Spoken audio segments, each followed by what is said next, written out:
ఎరుపు రంగు వస్త్రానికి కొద్దిగా పసుపు రాసి కుంకుమతో బొట్లు పెట్టండి. ఆ ఎరుపు రంగు వస్త్రంలో 3 గుప్పిళ్ళ బియ్యం పోయండి.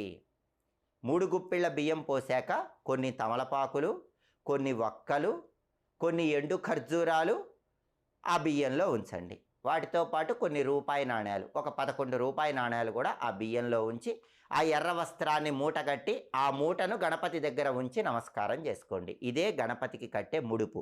ఈ ముడుపు కట్టేటప్పుడు మీ మనసులో ఏ కోరిక ఉంటే ఆ కోరిక బలంగా అనుకోండి. అలా ముడుపు కట్టాక ఆ ముడుపుకి అగరబత్తులు చూపించి ధూపం వేసి ఆ తర్వాత సాయంకాలం పూట గణపతి ఆలయానికి వెళ్ళండి. ఉదయం ఇట్లా ముడుపు కట్టి పూజ గదిలో పెట్టి గణపతి దగ్గర, సాయంకాలం గణపతి ఆలయానికి వెళ్ళండి. దగ్గరలో ఏ గణపతి ఆలయం ఉంటే ఆ గణపతి ఆలయానికి వెళ్ళి ఆలయంలో గణపతిని దర్శనం చేసుకోండి. చక్కగా ఆలయంలో ప్రదక్షిణలు చేయండి. ఒక 5 ప్రదక్షిణలు చేయండి. వీలైతే గణపతి ఆలయ ప్రాంగణంలో కూడా కొబ్బరి నూనె